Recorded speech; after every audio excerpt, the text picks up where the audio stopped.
when they go and perform, there's very few people that look like them. And they couldn't be here doing this if it wasn't for the work of Dr. King. It's not just because they was good. It's because he paved the way so they had an opportunity to become better and do their best. And Carol is from Dr. King's era, so she's going to tell you a little bit what life was like back then. Hi, I'm Carol Mulligan. I grew up in the Jim Crow South. I was born in 1941. When I was a girl in the Jim Crow South, everything was segregated. Schools, churches, transportation, hospitals, libraries. There was two of everything. The bathrooms in the bus stations, the dress rooms in the department stores. However, I was fortunate enough to go to good schools. I began my school career in a Catholic school. I was there for grades 1 through 5. And then my parents announced that they couldn't afford the tuition any longer. And I spent the rest of my education in public schools. Good public schools. My teachers were there because they wanted to be there, because they wanted to make a difference. In my senior year in high school, my best friend's first cousin was a student at Dillard University. And she told Maureen and I that Dr. King was going to be there, was going to speak at Dillard that particular Saturday. And she said, you have to be there. Well, Maureen and I went with Sylvia to hear Dr. Martin Luther King speak. We were sitting in the back, and this young man walked up onto the stage, and I was mesmerized by his presentation, by the way he moved, by the way he looked, and then when he began to speak, there was just utter silence in the room. I don't remember what he said, but I do remember this, that he confirmed that I needed to become a teacher. I had already made that decision the summer before I entered my junior year in high school.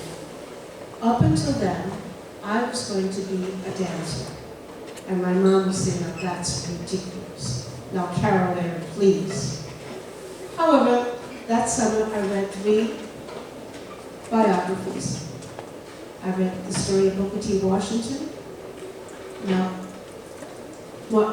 George Washington Carver, and Mary McLeod McLean. And I decided that if they did all of that, it's so little that what was expected of me. And then after hearing Dr. King, I understood, yes, that's the path I should take. My family migrated to New York City in 1960, August of 1960. Well, why did we come? My dad had had an opportunity to work for a family for whom he had worked for in New Orleans. That family had migrated to New York because of the household job. He hired my dad to come up and paint his house and make it ready. While my dad was here, he did some research. He learned that he could join the Painters Union here in New York City, and that the salary scale was a lot larger, and that when he retired, he would have a pension.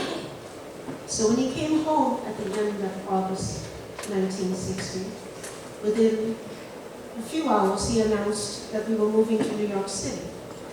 And we all started to laugh, because everyone knew enough about New York City to know, why wouldn't we want to live there? Well, he was for real. He already had a job. He had rented an apartment.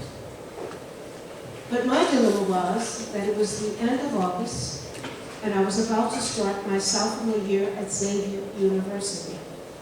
And I realized that if I came to New York at the end of August, I would not go to school in September.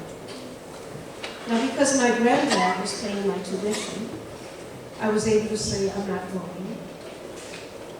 And the family for whom I had babysat for since my junior year in high school invited me to live with them, and in exchange for room and board and $10 a week, I was able to stay behind. So I didn't come to New York until December of that year. It was a win-win. In August of this year, I will go back to New Orleans to celebrate my 60th anniversary. I graduated from Xavier 60 years ago. It'll be 60 years.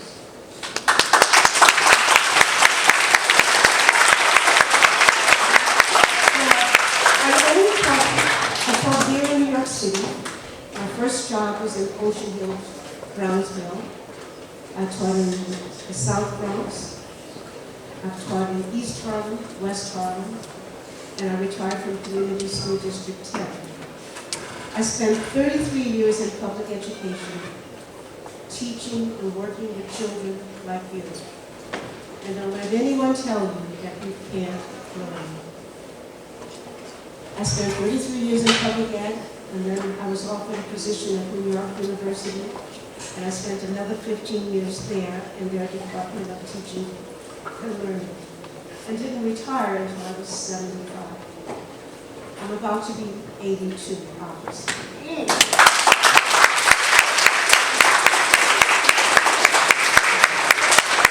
It is such a pleasure to be a part of this gathering today. And so I say thank you, thank you, thank you.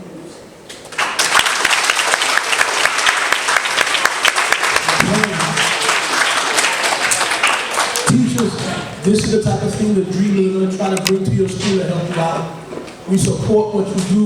We know how hard it is. We want to let you know the community loves you and needs what you're doing to keep continuing. And we want to try to help you get some extra resources. You coming for me? Okay, just making sure. Sometimes it's giving me the hook. Okay.